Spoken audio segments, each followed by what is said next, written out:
प्रदेश के हापुड़ कोर्ट के सामने एक सनसनीखेज वारदात हुई, जहां मंगलवार सुबह करीब 10:40 पर कुछ बदमाशों ने एक आरोपी को गोलियों से भून दिया। दरअसल फरीदाबाद पुलिस कत्ल के आरोपी लखनपाल को लेकर हापुड़ कोर्ट पहुंची।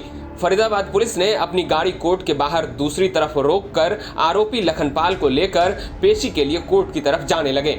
जैसे ही वो लोग कोर्ट के सामने की रोड को पार करने लगे, तभी 3 से 4 बदमाश पीछे से आए और लखनपाल पर बेहद करीब से ताबड़तोड़ 7 से 8 राउंड फायरिंग कर दी। पुलिस जब तक कुछ समझ पाती, सभी बदमाश वहां से भाग निकले। पहले तो सभी बदमाश कुछ दूर तक पैदल ही दौड़े और कुछ दूर आगे जाने के बाद उनके साथी बाइक लेकर इन सभी का इंतजार कर रहे थे, जिसके बाद वो सभी वहां से बाइक पर बैठकर भाग निकले। इस फायरिंग में हरियाणा पुलिस के एक जवान भी घायल हो गए, जिन्हें पास के अस्पताल देवनंदिनी ले जाया गया, जहां उनकी हालत खतरे से बाहर है, जबकि लखनपाल की मौत हो गई। हमारे संवाददाता हिमांशु मिश्रा की इस रिपोर्ट को देखिए कि कैसे बदमाशों ने इस घटना को अंजाम दिया। पैदल आए बदमाशों ने हापुड़ कोर्ट के ठीक सामने हरियाणा पुलिस की गिरफ्त में मौजूद एक शख्स की गोली मारकर हत्या कर दी। जिस शख्स की हत्या की गई है उसे पेशी के लिए हरियाणा पुलिस यहाँ पर देखिए आप हापुड़ जिला न्यायालय लेके पहुंची हुई थी, और जब वो कोर्ट के ठीक गेट के सामने पहुंचते हैं, पास में वो गाड़ी पार्क करते हैं और उसके बाद लखन नाम के उस आरोपी को लेकर के पुलिस निकलती है और पैदल ही वो कोर्ट की तरफ बढ़ रही थी।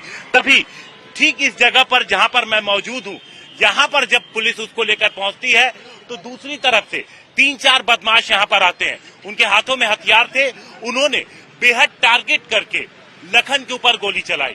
एक गोली उसके गले में लगी, यहीं पर लखन गिर गया। इसके पहले कि पुलिस रिएक्ट कर पाती, जो पुलिस हरियाणा पुलिस साथ में थी लखन के, जो उसे लेके आ रही थी। इसके अलावा आप देखिए कोर्ट के सामने जो पुलिस की तमाम हर वक्त मौजूदगी रहती है, जो सुरक्षा कर्मी है, वो जब तक रिएक्ट कर पाते, इसके पहले वो सारे बदमाश लखन को गोली मार के यहाँ से फरार हो जाते हैं। जिसके बाद पुलिस लखन को पास के हॉस्पिटल ले जाती है, जहां पर उसे डेड डिक्लेयर कर दिया जाता है। अब इस पूरे मामले की पुलिस तफ्तीश कर रही है। आसपास के इलाकों के सीसीटीवी फुटेज चेक किए जा रहे हैं कि वो कौन से बदमाश थे, किस जगह से आए थे, ये सारी जांच पड़ताल की जा रही है। जिस मामले में लखन को पेशी के लिए लाया जा रहा था, बताया जा रहा है ये 2019 का मामला था, पास के धौलाना इलाके का, जहां पर लड़ाई झगड़े में एक शख्स की मौत हुई थी, जिसके बाद उस मामले में लखन गिरफ्तार था और उस मामले में पेशी के लिए उसे लाया गया था। बहरहाल ये कौन लोग थे, किस वजह से लखन की हत्या की गई, ये अभी साफ नहीं है। इस केस के एक और आरोपी पर इस तरह से हमला हो चुका है, जिसको लेकर लखनपाल के वकील सुनील आजाद ने बताया है। सुनिए। आपके वकील ने कभी सुरक्षा की मांग की थी, खतरा जता के? कब? इससे पहले भी इसमें एक मुलजिम और है, संदीप, जो मृतक का भतीजा था। उसके साथ भी पिलखवा बाईपास पर यह हादसा हो चुका है। तारीख पर आते हुए उसके साथ भी अटैक हुआ था उस पर। तो तत्कालीन पुलिस अधीक्षक के पास कंप्लेंट दी गई थी उस समय भी, लेकिन अब कोई कार्रवाई पुलिस ने की है नहीं की है तो पुलिस बता सकती है। बहरहाल ये दूसरा अटेम्प्ट है। लखनपाल ने अपनी ओर से शिकायत दी थी।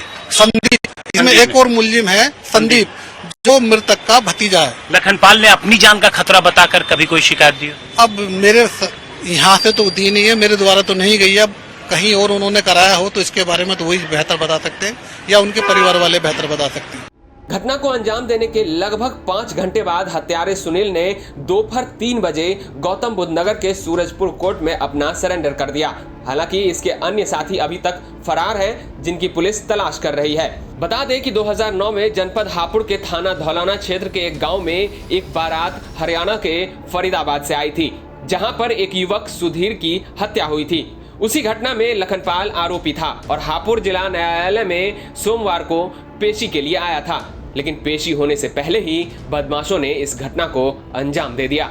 हापुड़ से देवेंद्र शर्मा और हिमांशु मिश्रा के साथ ब्यूरो रिपोर्ट, हरियाणा तक।